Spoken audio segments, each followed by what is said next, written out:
Hello, welcome in. Welcome to Making with Scott. Today we're going to be doing a shop tour. We've been in this commercial space for just about 3 months now, so I think we're pretty much set up. So let's take a look around at what we're working with. Hey guys, so we're at the front of the shop now. We're going to come over here. When you first walk in, the right-hand side is where we do our packaging. If you come over here, you can see we have all these racks, and one rack is for Etsy, one's for Shopify. So that's how we keep our products separated. And then in this cabinet here is where we have our sublimation printer and another printer and our button machine. So all that kind of stuff's in here.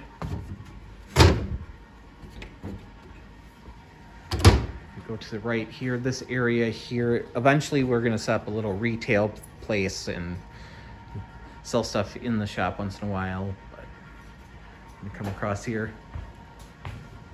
So Vicky's making popcorn, so I think that's the most important thing to take out of this whole video is we have a popcorn machine. Then you come into this little room here, and this is it was a great investment. And so this is where we do our photography. Come out here, we have a little dipping station where we do oil finishes on things. Let's have Marilyn watching us. So come over here, we got a little table. And then we have our 3D printing area. So as far as our printers go, we have a Creality Ender 3 V2 that I've done some upgrading on. I've had it for years. It works great. It's just not fast. And if you want fast, we're gonna come over here. And there we go. So these are X1 carbons. They're multicolor printers. You can do 4 colors the way they're set up right now. Come over here, we have another Bamboo Lab printer. This is the A1 Mini. We are printing TPU, which is a flexible filament. Now we don't want to get a lot of moisture in that filament, so we are using this Creality dry box. It's basically a dehydrator that you put your filament in. And over here is our King Rune. This is a King Rune, it's a K3PS. Inexpensive printer from many years ago. I use it when I get towards the bottom of a roll, when I'm going to be running out of filament. I can just print little sheep with that. So we got some glow in the dark filament up here, and then we make these little sheep. I make earrings and stitch markers out of them. We also give them away. Come over here on this wall here. We have our 40-watt laser engraver. This is a CO2 laser, and it's controlled off that laptop. We're gonna just kiss the wall here and come around. So this is the computer that I use for the laser engraving for the laser engravers in here. We're just gonna turn the light on. All right. So yeah, we got an X-Tool F1 and an X-Tool S1.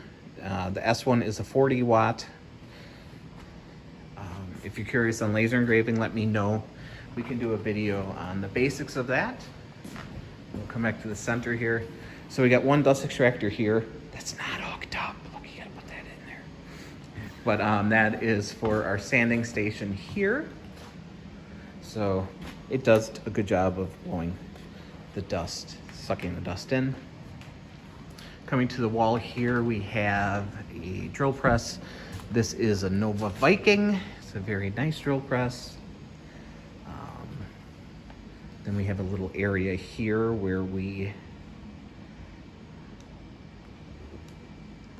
do our layout. And then this goes to a hallway that goes outside.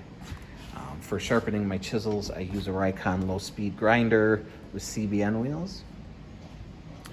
And this is my lathe setup. This is a Laguna Revo 1216. It's their MIDI size lathe. I make small things, so it's a good practical size for me. I do have it set up kind of like in an L. Because I am making little things, you know, I have things in process, things I'm working on, I can store there to bring it over here. And then we got some storage for some stuff for the lathe in here. So I got a bunch of chucks and plates and whatnot. We'll come up here. This is my main scroll saw. This is a 21-inch Pegasus. So I spend most of my time sitting right here, which lets me see what's going on out that window there. And there's a drill press right next to it. And if you notice, I do have foot switches. So the one on the right controls the scroll saw, the one on the left is for the drill press. The one on the left is a dead man switch.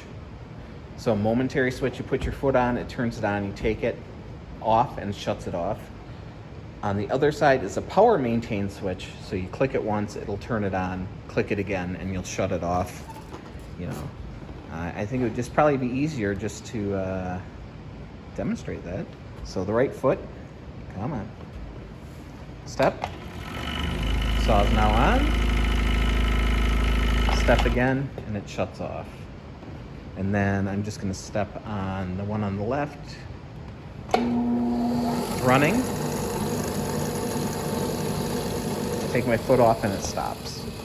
So depending what we're doing, we can switch those around as well. Come against the back wall here. So this is my Spindle Sander. It is also a Bauer. If you guys want a review, let me know. I know Wen makes one that's identical. It's sweet. It does what it needs to do. Next to that is my Harbor Freight dust extractor as well. Since it's just me and Vicky in here, I just roll this around to whatever area I'm working at. It just makes more sense to do it that way rather than putting a bunch of ductwork in, considering we're renting the space and we're not going to be here forever. So then we have our miter saw station here. It was actually here when we moved in, so I'm not going to complain. Yeah, so sliding miter saw. It's an older Wen. You know, it works. I mean, I've had it for many years.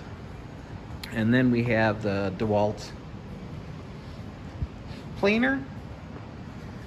Definitely worth its weight in aluminum. And then we have the Supermax drum sander. So it's a 1632. You can do 16 inches in one pass and you can flip it the other way and run it through again to get your 32. So if you've been watching my videos, this might look familiar. This is where I normally record from. And this is my 24-inch Bauer scroll saw. Great scroll saw for the price. Yeah, love that thing. So that's the main room in here. Oh, yeah, as I trip over the table saw. So yeah, we got a Cobalt table saw here. I've had it for quite a few years. That's probably going to be the next thing I upgrade. And then we have a Rikon bandsaw. So to keep the dust under control, we do have a shop back here with a separator on it. So yeah, it works. So this is the main room. There we go. Now through the green doors, we have some storage. So this is heated, obviously. The next two rooms are not.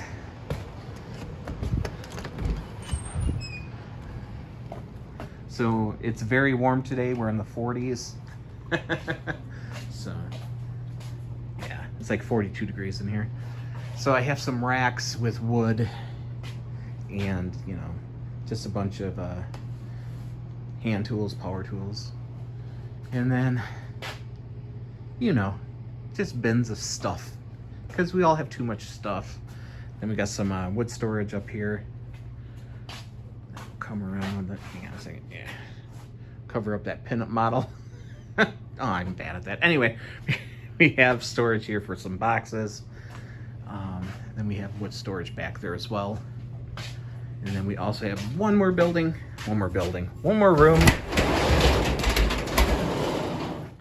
Back here. And a door to go outside. So, yeah, that's pretty much the building.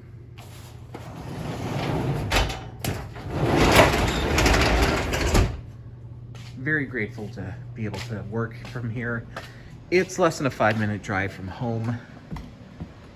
You can walk here in about 15 minutes. And Vicky has popcorn. So, right. Yeah, so this is our workspace. Things are going to be changing pretty quick. They're going to be framing in the bathroom. He said hopefully this weekend or beginning next week. So there you go. If you guys have any questions or you want to see, I don't know, how to use 3D printers or laser engravers or how you can incorporate all those things into one project, just let me know. All right, hopefully this video worked. This is the third time I recorded it. I kept getting errors in the files, so, man. Yeah, oh yeah, I forgot to show you. This is my computer. I'm trying to edit this video, but it's not working. So the monitors I use are actually Roku TVs. So with these stands, I can turn this monitor so I can watch it while I'm on the scroll saw. Vicky could turn the other one to watch it when she's standing. And I do have another monitor over there right by the lathe. I mean, it's up to you how you want to run your workshop. You know, we're making small stuff hours and hours on end. So it's kind of nice to be able to have some background distractions. And I don't want to be running you know, loud music in here. We do have neighbors, so everything is run through hearing protection through headsets. So I'll either be wearing these or these while I'm working. So protect your ears, wear some safety glasses, protect your eyes. I'm rambling, but let's take a peek outside and then we can call this video good. So we're in beautiful downtown North Fond du Lac. Ooh, look, a car. Oh, my gracious, another car. That's the busiest it's been in here for months. So if we peek out the window, you can see the flag is at full mast because US Bank closed their branch here, but they did leave their flag up. So should be at half mast for Jimmy Carter, but what are you gonna do? Come over here. So this here, it was a head shop, the Blessing Flower. It went out of business. Prior to that, it was a restaurant. That went out of business. So scroll over here. This is a bakery that's been here for forever, since 1973. So it's BS, it's before Scott. And then right there's a bar that is closed. Over there used to be Butson's pool tables. That is also closed. Oh, look, a car, 2 cars. Man, it's super busy in here. So yeah, there's not a lot going on downtown. But yeah, perfect for a workspace. All right, I'll let you guys get back to your lives. All right, if you're still with us, thank you so much. Yeah, if you have any questions or comments, feel free to let me know. Yeah, I guess it's time for me to get back to work, so thank you so much.